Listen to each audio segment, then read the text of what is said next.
The truth always waits for the quietest room to speak. The church had never felt this cold. White lilies framed the aisle in perfect rows, their sweet scent hanging beneath the hush of black coats, bowed heads, and muffled grief. At the front, beneath the stained glass wash of pale morning light, Nia Brooks Whitmore rested inside a polished mahogany casket, her hands folded over a silver cross, her dark skin glowing softly against the satin lining like dignity itself refused to fade. Ethan Whitmore stood beside her, 6'2" in a charcoal suit cut so sharply it looked like armor, but nothing in his billion-dollar world had prepared him for the weight pressing against his ribs now.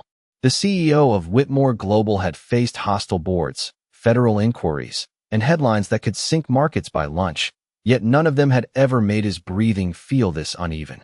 Because this was Nia, his wife, the woman whose silence had once steadied every storm in his life, the woman he had loved too late, listened to too little, and now could never ask another question. The pastor's voice rolled low through the sanctuary, speaking about grace, legacy, and a woman whose compassion had touched everyone from scholarship students on the South Side to board members in glass towers downtown. But Ethan barely heard him.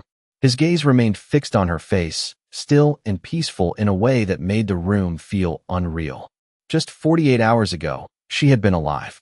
Just 48 hours ago, there had still been time. His fingers tightened at his sides as memory scraped against him. The unopened message from her assistant, the voicemail he'd told Marcus to push to tomorrow, the flight he took to D.C. instead of coming home. Tomorrow. It had become the most expensive word of his life. The church doors opened. The sound was soft, almost respectful, but in the silence it landed like a crack through glass. A few heads turned, then more. Ethan's eyes lifted toward the back of the sanctuary, and the world seemed to narrow into one impossible frame.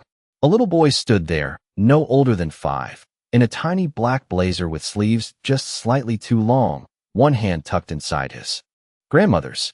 His skin was a warm light brown, his curls trimmed neat, his chin lifted with a courage too practiced for someone that young.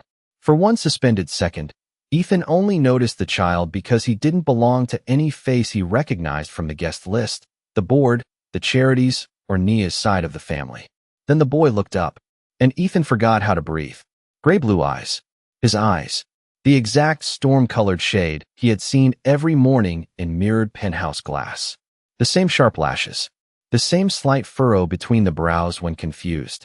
It wasn't resemblance. It was recognition. The pastor paused as whispers stirred through the pews like wind through dry leaves.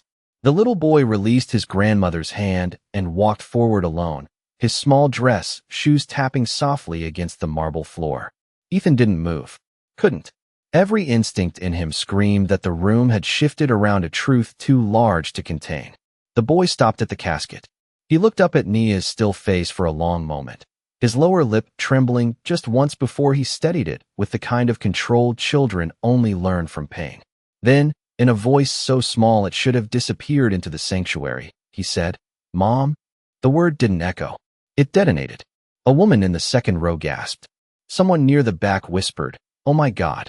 Ethan felt the blood drain from his face as the child reached into his blazer pocket and carefully pulled out a folded piece of paper. It was a drawing, done in thick crayon lines. A woman with dark curls. A little boy holding her hand. And beside them, a tall man in a gray suit with blue eyes colored in too carefully to be coincidence. The child placed it on the edge of the casket with reverence, then looked up again, his gaze landing directly on Ethan's face. For the first time, Ethan saw it. Not fear, not confusion, but expectation. As if somewhere in the stories Nia had told him, this man had always existed. The grandmother stepped beside the boy, her spine straight despite grief. Loretta Brooks had never liked Ethan's world, and the way she looked at him now held none of the softness funeral rooms usually demanded. Her voice came. Low, precise, impossible to mistake. She begged for 5 years to tell you. Ethan's throat tightened. Tell me what? Loretta's eyes hardened, then flicked toward the boy whose fingers had now curled around the edge of Ethan's sleeve, as if the gesture came from instinct older than memory. That your son was alive, she said. And before Ethan could form another breath, another thought, another denial, the sanctuary doors opened once more and Marcus hurried inside, pale-faced, phone in hand, whispering words that turned the room colder still. "Sir, the press is outside, and someone just leaked Nia's sealed letter to every major network in the country." The sanctuary no longer felt like a place of mourning. It felt like a courtroom where the dead had left evidence and the living had nowhere to hide. Ethan Whitmore stood motionless as Marcus's words settled over the room like frost. Every major network. Nia's sealed letter. The press outside. The timing was too precise to be random, too cruel to be accidental. Yet none of it hit harder than the tiny hand now gripping the fabric of his charcoal sleeve. His son. The thought did not arrive gently. It slammed into every memory he had spent 5 years organizing into convenient versions of the truth. Ethan lowered his eyes to the boy beside him. Up close, the resemblance was almost unbearable. Micah's gray-blue eyes held the same guarded intensity Ethan had seen in his own childhood photographs, only softer, steadied by something that could only have come from Nia. There was warmth in the way he stood, trust in the way he did not pull back. Ethan swallowed against the pressure in his throat. "What is your name?" he asked, his voice lower than intended, roughened by disbelief. The boy looked up without fear. "Micah Brooks." The surname landed like another revelation. Brooks. Nia had kept her own family name for the child, a boundary written in ink before Ethan had ever known there was something to claim. Loretta Brooks placed a protective hand on Micah's shoulder, but she did not move him away. "He is 5 years old," she said, each word measured. "She found out she was pregnant 2 weeks after you sent her to London. For that acquisition mess." Ethan's jaw tightened. The London merger. He remembered the quarter with brutal clarity because it had been the same season Vanessa Cole, his chief communications officer, convinced him Nia needed distance from the press storm surrounding the board investigation. Vanessa had said it was safer, cleaner, better for the company, better for Nia. Ethan had believed her because it aligned with the kind of logic that built empires and ruined homes. Why did she never tell me? The question escaped before he could stop it, and the second it did, he hated how it sounded, as if blame could still be outsourced. Loretta's gaze sharpened. She tried. 2 words. No volume, but enough weight to bend the room. She reached into her handbag and removed a cream-colored envelope, edges softened by years of handling. Ethan recognized the handwriting before he touched it. Nia's. Clean, graceful script that always tilted slightly upward, as if even her letters believed in hope. His name was written across the front. Ethan. No titles. No anger. Just him. His fingers hesitated before taking it, because something in him already knew this paper held a version of his life he could never return from. Before he could open it, the muffled sound of camera shutters clicked from beyond the church doors. The media had arrived in full force now, the storm pressing against stained glass and stone. Marcus stepped closer, voice hushed. "Sir, the networks are saying the letter claims someone inside Whitmore Global intercepted years of private correspondence between Mrs. Whitmore and this child's legal records." Ethan's pulse slowed into something colder. Not panic. Recognition. Vanessa. The name moved through his mind like a blade sliding free. It had her fingerprints all over it. Timing, media leverage, strategic exposure. But why now, at Nia's funeral? Unless the letter named her directly. Ethan slid one finger beneath the envelope seal and unfolded the letter with a care that made his hands tremble. The sanctuary seemed to disappear around him as his eyes moved across the first line. "If you are reading this, it means I ran out of time to protect both of you." Ethan stopped breathing. The second line hit harder. "I tried to tell you about Micah every year on his birthday, but someone in your office made sure my letters never reached your hands." A murmur rippled through the pews as the first news alert buzzed from someone's phone. Ethan barely heard it. His eyes locked on the final line visible before the fold slipped lower in his shaking grip. "Trust the woman who stayed away from your cameras. Do not trust the one who built them." Ethan looked up slowly, every piece of the last 5 years beginning to rearrange itself into a truth far darker than grief. And at that exact moment, Micah tugged gently on his hand and whispered, "Mom said if anything happened, you would know how to keep us safe." Micah's words did not sound like a child's fear.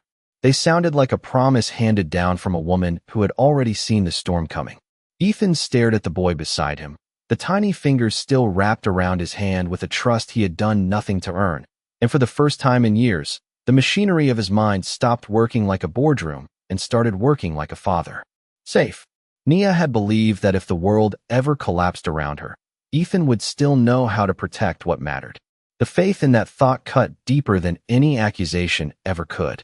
Around them, the sanctuary remained thick with whispers, the kind that spread fast when grief collided with scandal.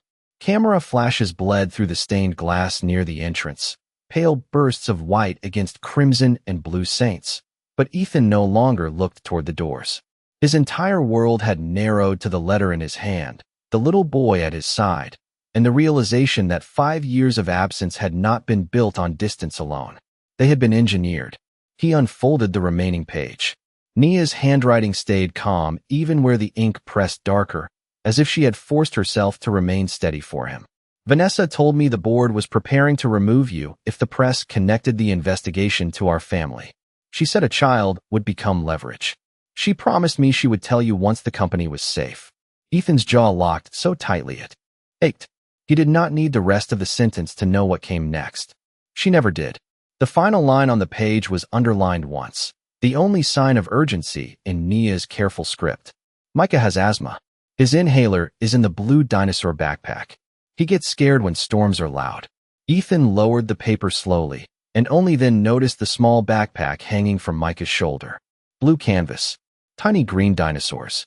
A side pocket, slightly unzipped where the corner of an inhaler case peeked out.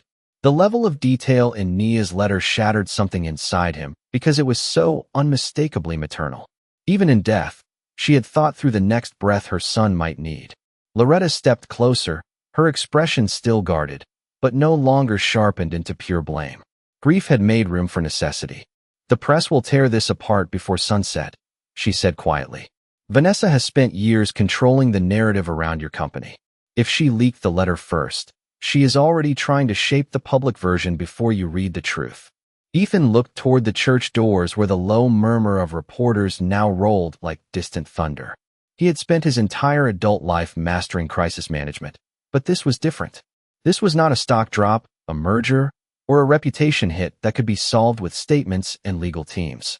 This was Nia's voice reaching him from beyond the grave, asking him to do the one thing he had failed to do while she was alive. Protect their son. Marcus's phone buzzed again. He glanced at the screen, face paling. Sir, Vanessa just posted a statement on behalf of Whitmore Global. She says Mrs. Whitmore suffered from stress-induced paranoia in her final months and that the alleged child is being used to manipulate the estate. The air changed. Loretta inhaled sharply. A woman in the front pew turned in outrage. But Ethan felt something colder than anger settle into place. Clarity. Vanessa had moved too fast, too publicly, which meant she was afraid. He crouched slowly until he was eye level with Micah. Up close, the boy's lashes were damp, but his chin remained lifted with the same quiet dignity Nia used to wear into rooms full of men who underestimated her. Ethan spoke carefully, every word chosen not as a CEO, but as the man Nia had once trusted enough to build a future with. Micah, I need to take you somewhere safe, away from the cameras and the noise. Can you stay close to me? The boy studied his face for a long second, then gave a small nod. Grandma says storms pass faster when you do not run from them. Ethan almost broke at the sound of Nia in that sentence. Instead, he rose, slipped the letter into his inside pocket over his heart, and took Micah's hand fully this time. As they turned toward the side chapel exit, a sharp rumble of thunder rolled over the church roof, followed by rain tapping the stained glass in sudden sheets. Micah flinched. Ethan immediately reached for the blue dinosaur backpack, checked the inhaler, and drew the boy closer beneath his coat. Behind them, the casket remained framed in lilies and candlelight, but ahead, the private chapel hallway stretched into shadow and silence. Marcus hurried to open the side door. Yet before Ethan could step through, his phone lit up with a private number he had not seen in years. The caller ID read only one word, Nia. The phone screen glowed in Ethan's hand like a message from another life. Rain hammered the stained glass windows above the side chapel corridor, turning the colored light into trembling ribbons across the marble floor. For one suspended second, every sound around him seemed to disappear except the faint, uneven breathing of Micah beneath his coat and the distant murmur of reporters gathering outside the main sanctuary doors. The private number remained on the screen. One word. Nia. Ethan's pulse slowed into a cold, focused rhythm. Nia had been gone for 48 hours. Her casket was still surrounded by white lilies only yards away. Yet her name was calling him now from a line no one should have had access to. Marcus leaned closer, voice low. Sir, that number was disconnected 3 years ago. Ethan answered without looking away. I know. He accepted the call and lifted the phone to his ear as he guided Micah gently into the quieter side chapel. The room was small, lined with candles and dark oak pews, the kind of place meant for whispered prayers and private grief. Loretta followed, shutting the door behind them, sealing out the thunder of media and rain. Then the voice came through. Not live.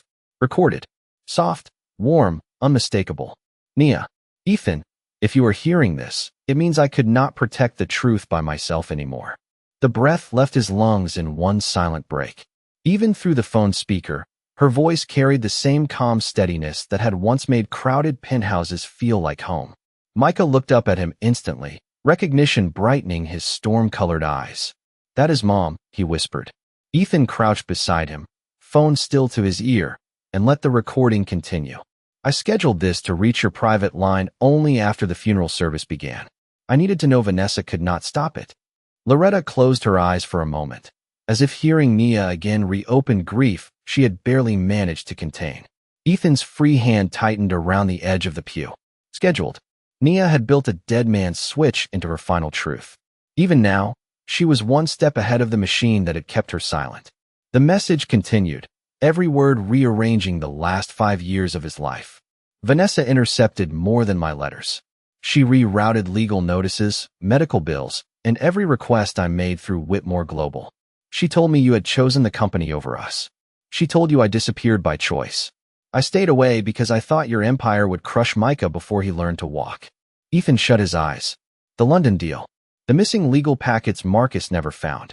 The unexplained gaps in his personal correspondence. All of it had been filed away as collateral damage from growth, mergers, and executive turnover. But it had never been random.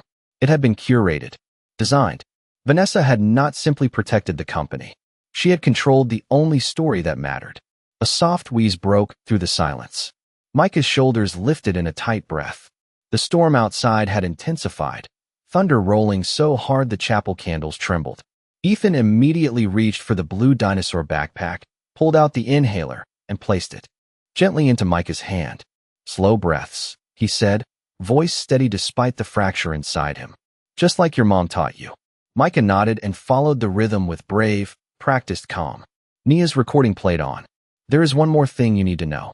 The board vote 5 years ago was never about the investigation. Vanessa created the leak herself. She needed a scandal big enough to isolate you from anyone who could soften your decisions. She said I made you human, and human men were easier to remove. Ethan opened his eyes slowly. The board vote. He had nearly lost control of Whitmore Global that quarter, only surviving because Vanessa positioned herself as the architect of the recovery strategy. She had not saved the company. She had built the fire and sold him the extinguisher. Marcus's phone buzzed again from the doorway.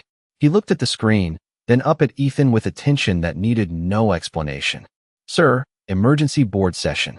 Vanessa just filed a petition claiming temporary guardianship risk over Micah, citing estate instability and your alleged emotional state. Loretta stepped forward, fury sharpened by grief. She is coming for the child now because the lie is collapsing. Ethan rose slowly, every movement deliberate. The rain outside no longer sounded like chaos. It sounded like a countdown. He slid the phone into his inside pocket beside Nia's letter and looked down at Micah, whose breathing had steadied, whose small hand once again reached instinctively for his.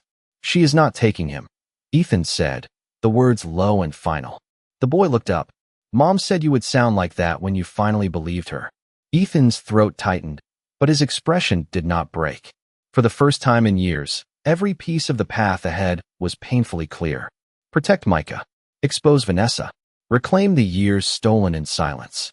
He moved toward the chapel door with Micah at his side, Marcus already coordinating security through an earpiece, Loretta close behind.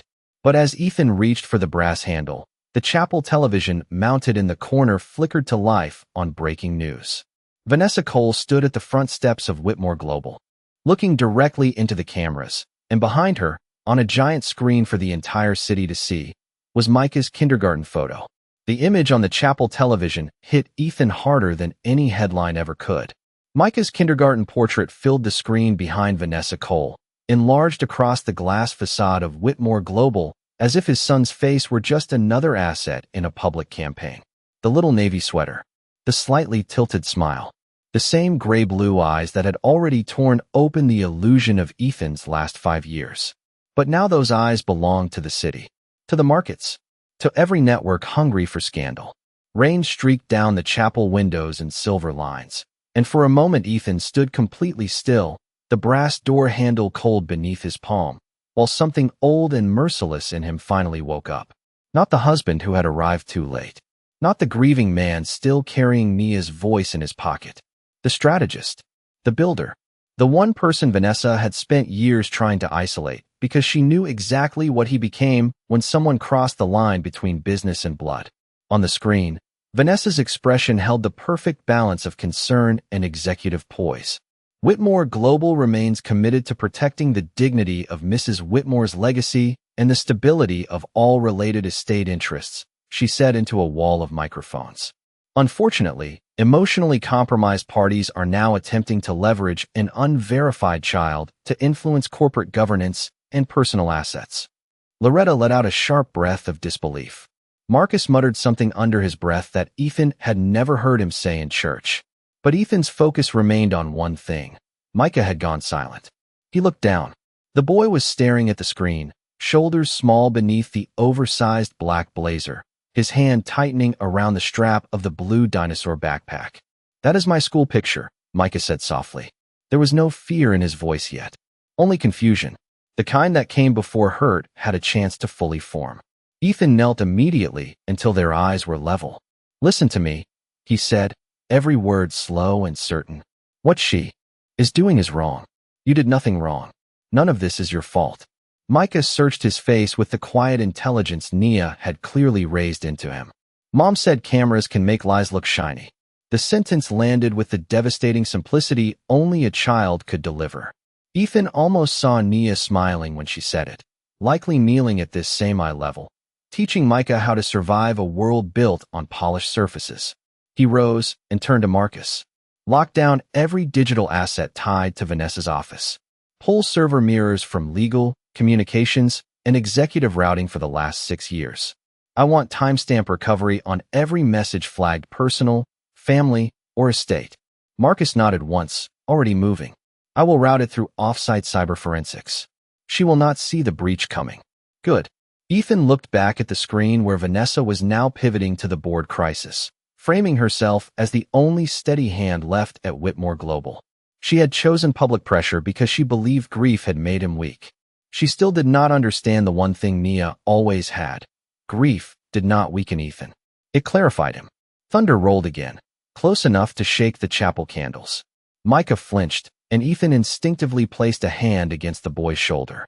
Steady, protective, natural in a way that both comforted and broke him. Loretta stepped beside them, her voice low. "If she used his school photo, she has access to records outside the company. Medical, education, maybe even home security." Ethan's jaw tightened. Vanessa had gone beyond corporate manipulation. She had crossed into Micah's private life, which meant this was no longer just about power. It was obsession. Nia had seen it before any of them. The chapel television shifted to a split screen. Vanessa at the podium, and an anchor repeating the phrase "secret funeral child" as a stock ticker for Whitmore Global dipped in red beneath the headline. Ethan did not look at the numbers. For the first time in years, the company's value felt secondary to the breathing child beside him. He crouched again and took Micah's small hand fully into his own. "We are leaving through the underground access tunnel," he said. "No cameras, no reporters, just me, you, Grandma, and Marcus." Micah nodded, trusting him with a faith Ethan still did not deserve. As they moved toward the private stairwell behind the chapel, Ethan's phone vibrated with an encrypted alert from cyber forensics. Marcus glanced at the incoming file and stopped walking. His face changed. "Sir," he said carefully, "the first recovered archive just came through." Ethan took the phone. On the screen was a deleted email chain from 5 years ago. Sender, Nia Whitmore. Subject, Ethan, I am pregnant. Attached beneath it were 37 unopened copies, every one rerouted by Vanessa Cole into a hidden server folder labeled Executive Risk Containment. And below the final message, timestamped just 3 days before Micah's first birthday, was a forwarded note from Vanessa to an unknown board member. Keep the child invisible until the succession vote is complete. The underground stairwell smelled of stone, rain, and old insulation, a hidden artery beneath the cathedral meant for clergy and security, not for a grieving billionaire carrying the weight of 5 stolen years in his chest. Ethan moved quickly but without panic, Micah's small hand locked inside his, Loretta close behind, Marcus already several steps ahead coordinating the route to the private garage. Above them, the storm and the media frenzy belonged to another world. Down here, the only sounds were footsteps, the soft wheeze of old vents, and Micah's steady breathing.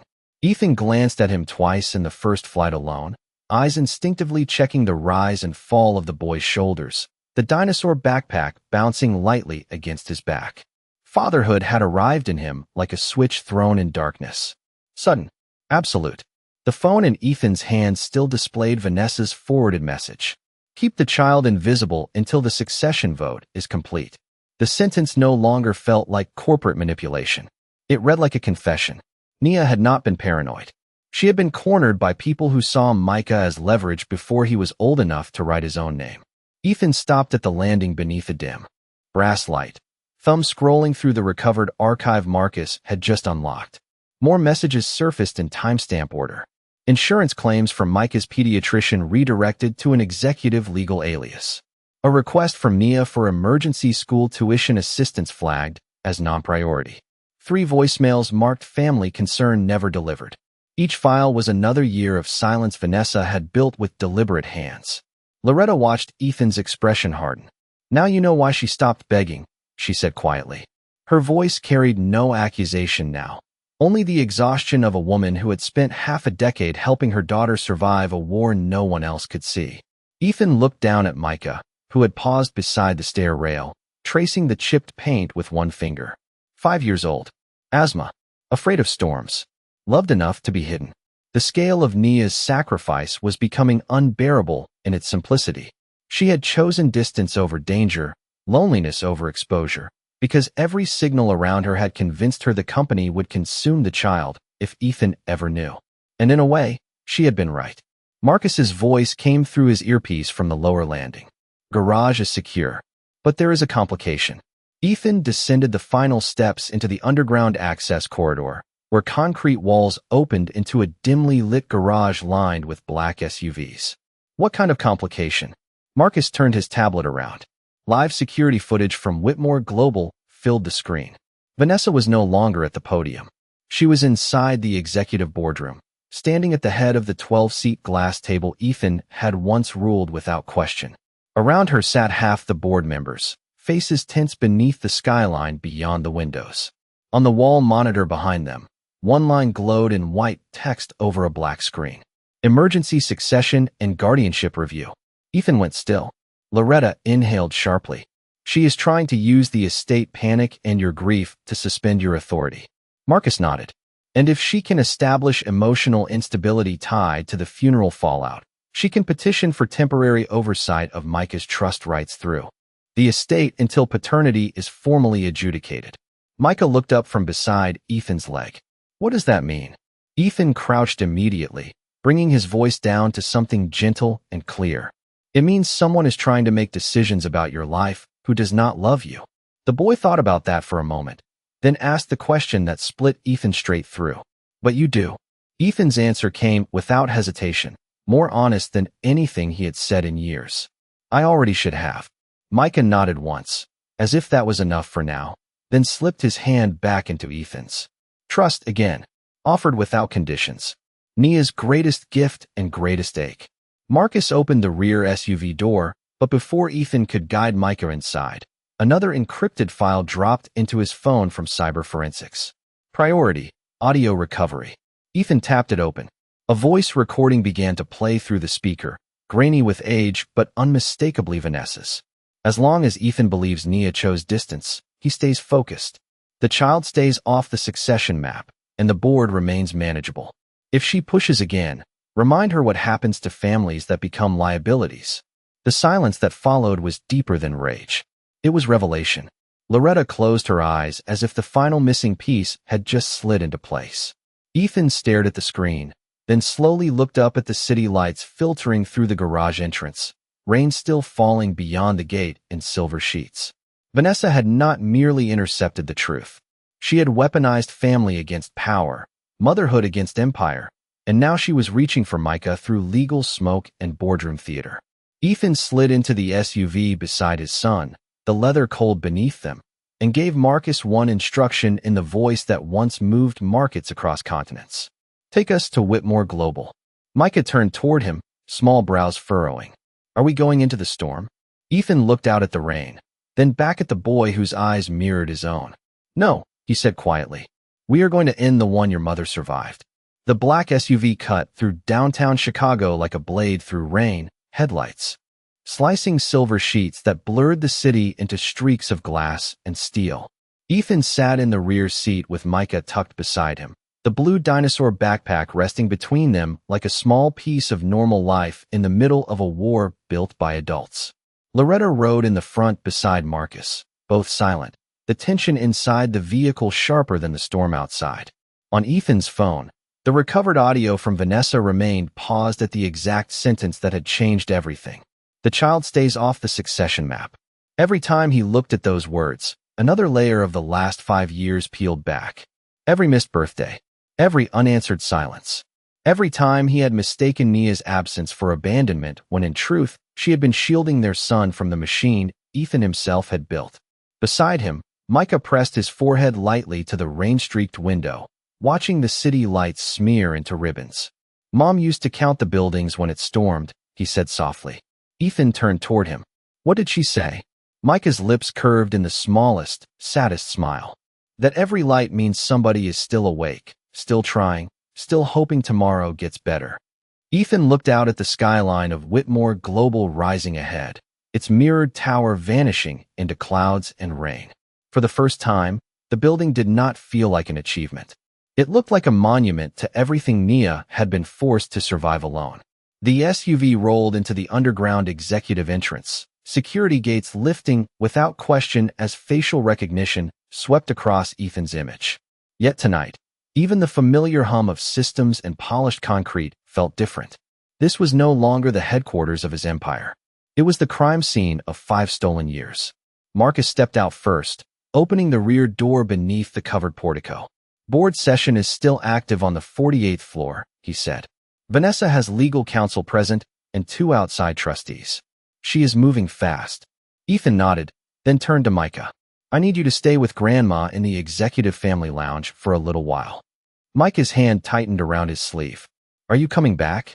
The question was so simple, so loaded with every absence Ethan had not known he was responsible for, that it nearly stopped him cold. He knelt in the glow of the garage lights and met the boy's eyes fully. This time, yes, he said. I am coming back. Micah studied him, then reached into his backpack and pulled out a folded drawing pad page. It was another crayon sketch. 3 figures beneath a thundercloud. A woman with dark curls, a little boy, and a tall man in a gray suit finally holding both their hands. Ethan took it carefully, his throat tightening. Mom said storms only end when someone finally turns on the light. Ethan slipped the drawing into his inside pocket beside Nia's letter. Then let us do that. The elevator ride to the 48th floor felt longer than any transatlantic flight he had ever taken. Glass walls revealed the city below, drenched in rain and flashing sirens from the media trucks still gathered outside. Loretta guided Micah toward the private family suite with one last look at Ethan that held something new beneath the grief. Not forgiveness. Not yet. But the possibility that he might finally deserve the chance to earn it. When the elevator doors opened onto the executive floor, the boardroom's frosted glass walls glowed with movement inside. Voices overlapped. Legal terminology. Financial risk. Estate language. Human lives translated into strategic bullets. Ethan walked forward with Marcus at his side, every step measured by something deeper than anger. Clarity. Through the glass, Vanessa stood at the head of the table in a cream suit, posture flawless, one manicured hand resting against the touchscreen where a guardianship framework glowed beside succession voting thresholds. She looked up as the doors opened. For the first time all night, her composure cracked. Just slightly. Just enough. "Ethan," she said, recovering quickly into practiced concern. "You should not be here right now. You are grieving." The board agreed temporary distance would protect your judgment. Ethan stepped fully into the room, rain-dark coat still over his shoulders, Nia's letter and Micah's drawing pressed over his heart beneath the fabric. 12 board members turned toward him, men and women who had followed Vanessa's version of events because it had always been cleaner than truth. He placed his phone on the glass table and tapped the recovered audio file. Vanessa's own voice filled the room. "The child stays off the succession map, and the board remains manageable." Silence dropped like a stone. Faces changed. Eyes widened. One trustee removed his glasses. Another board member slowly leaned back as the full weight of the lie landed. Vanessa's color drained, but Ethan did not stop there.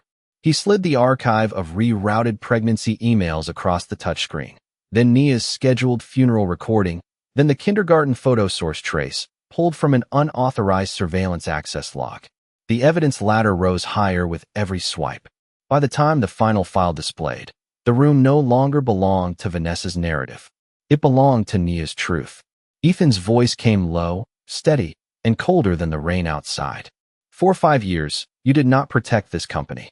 You manipulated a mother, erased a child, and built your authority on my family's silence."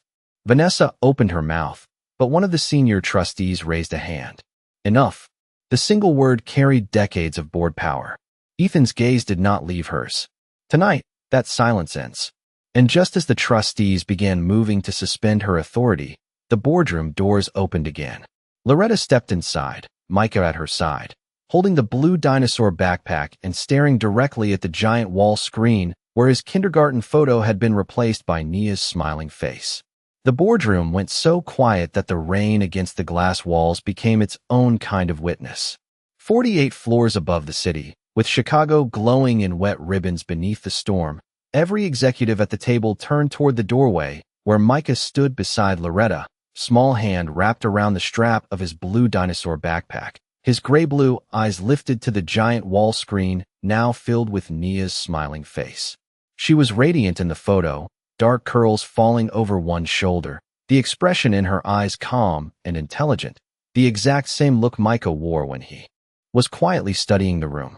For a suspended second, it felt as if she had stepped back into the building through the only door no one could lock: truth. Vanessa Cole remained frozen at the head of the table, her perfect posture finally cracking beneath the collapse of her own architecture. The senior trustee, Harold Mercer, slowly removed his glasses and looked from Nia's image to Micah's face. Years of boardroom detachment gave way to something human. "That child is unmistakably Whitmore," he said, voice low with disbelief and regret. Another board member, Elise Hammond, who had once chaired the Family Legacy Committee, stared at the archived emails still spread across the glass touchscreen. "She wrote 37 times," she whispered, "and every one of them was buried." Ethan did not look away from Micah. The boy's presence in that room changed the temperature of every decision. No longer theory. No longer risk language. Just a child standing inside the empire that had erased him before he could read.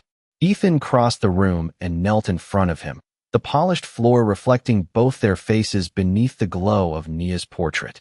"You should not have had to see any of this," he said quietly. Micah glanced up at the giant image of his mother, then back at Ethan. "Mom said if people ever got loud, I should look for the ones who stay calm." His eyes moved to Ethan's face and stayed there. "You are calmer now." The words cut deeper than blame because they held the shape of trust forming in real time. Ethan nodded once, emotion tightening in his throat. "Your mother was right." Behind them, Harold Mercer stood, palms flattening against the board table. "Vanessa Cole, by unanimous emergency authority, you are suspended from all executive duties pending legal and criminal review." Vanessa's face drained of the last of its composure. "You cannot do this based on grief and a manipulated child." But the sentence died in the room before it could land. Marcus had already projected the digital access logs showing Vanessa's unauthorized retrieval of Micah's school records, the kindergarten portrait source path, and the rerouted medical billing trails tied to asthma treatment over 4 consecutive winters. Elise Hammond's voice sharpened. This is not grief. This is evidence. Loretta stepped forward then, carrying something Ethan had not noticed until now. A slim silver flash drive attached to Nia's old keychain. The one with the tiny piano charm Micah had once mentioned from bedtime stories. She placed it on the glass table. Nia told me if Ethan ever finally heard her, this belonged here. Marcus inserted it into the board console. The screen flickered, and a pre-loaded presentation opened under the file named Legacy Light. The first slide was not legal evidence or financial tracing. It was a video. Nia appeared seated in a warm apartment living room, soft lamplight touching her dark skin, Micah asleep against her shoulder as thunder rolled faintly outside. Her voice filled the boardroom with the same steady grace that had once held together the parts of Ethan now breaking open. If this is playing, it means the lie lasted longer than I hoped. I did not stay away because Ethan did not love us. I stayed away because the people around his power loved control more than family. But I never wanted Micah to inherit fear. I wanted him to inherit light. The room was still. Even Vanessa said nothing now. Nia continued, eyes meeting the camera as if speaking directly to the glass tower around them. If Ethan is standing there, tell him I never stopped believing the man I married was still somewhere beneath the empire. And tell Micah his father's eyes are not what make him his son. It is what he chooses to protect. Ethan's breath caught.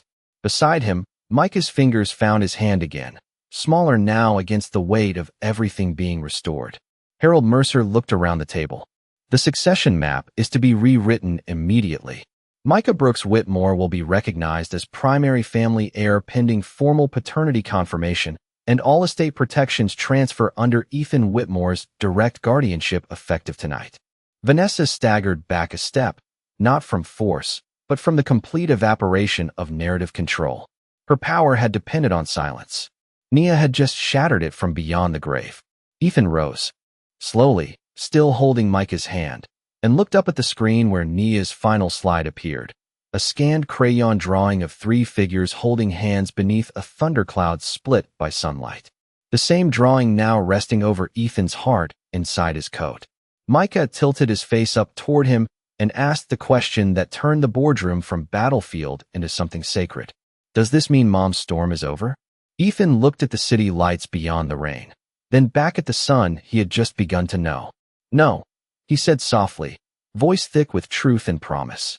It means now we build what she wanted after it. By the time dawn touched the top of Whitmore Global, the storm had finally thinned into silver mist across the glass. The city below looked washed clean, streets shining beneath early traffic, the chaos of the night reduced to wet reflections and fading news vans. Inside the executive family lounge on the 48th floor, the world felt smaller now, quieter, as if truth itself had changed the acoustics of the building.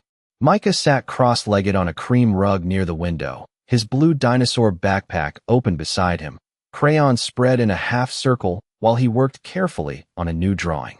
Ethan stood a few feet away, jacket off, tie loosened, sleeves rolled to his forearms for the first time in years inside this tower. The board had spent the rest of the night suspending Vanessa, sealing every digital archive, and rewriting the family succession framework to formally restore what had been stolen. Legal teams were already moving. Trustees were coordinating estate transfers. But none of it felt as important as the sound of Micah humming softly to himself in the corner, the melody uneven but familiar. Ethan turned. What song is that? Micah did not look up from the page. Mom's storm song. She played it on the piano when thunder got too loud. Loretta, seated near the coffee table with a blanket around her shoulders, closed her eyes for a moment as if the memory itself had texture. She wrote that song the winter Micah was diagnosed with asthma, she said softly. Said if she could not stop storms, she could at least teach him how to breathe through them. Ethan looked at his son and felt the final shape of what Nia had left behind settle into him. Not just a child, a language of quiet strength, a map for surviving fear without surrendering dignity. He crossed the room and lowered himself beside Micah on the rug, the expensive wool of his trousers brushing against spilled crayons and not caring in the slightest. Micah turned the paper around. 3 figures stood beneath a bright sun now, no thundercloud above them. The woman with dark curls stood in the middle, holding hands with the little boy and the tall man in the gray suit. Above them, in careful 5-year-old block letters, Micah had written, "Mom's light." Ethan stared at it for a long moment before his voice found him. "Can I keep this one too?"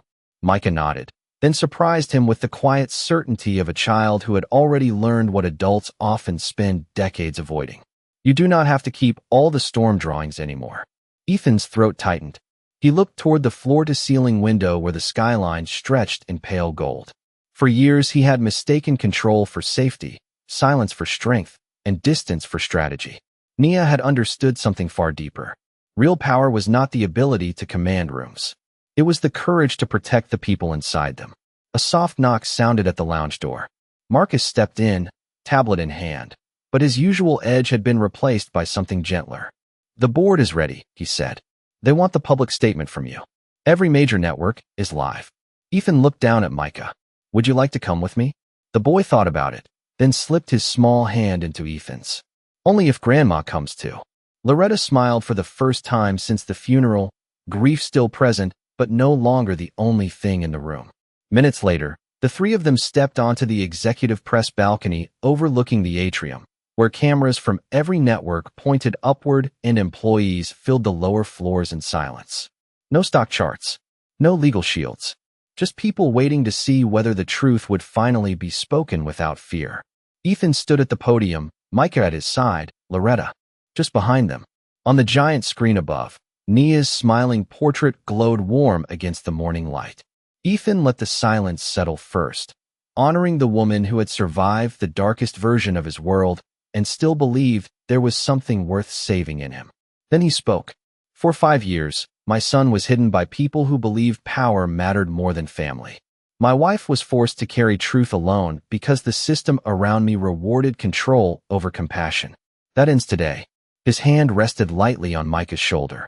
"Whitmore Global will establish the Nia Brooks Legacy Foundation, dedicated to protecting families from institutional coercion, funding asthma care for children, and supporting mothers navigating legal intimidation." A murmur of emotion moved through the atrium below. Ethan looked at the portrait above them, then down at the boy beside him.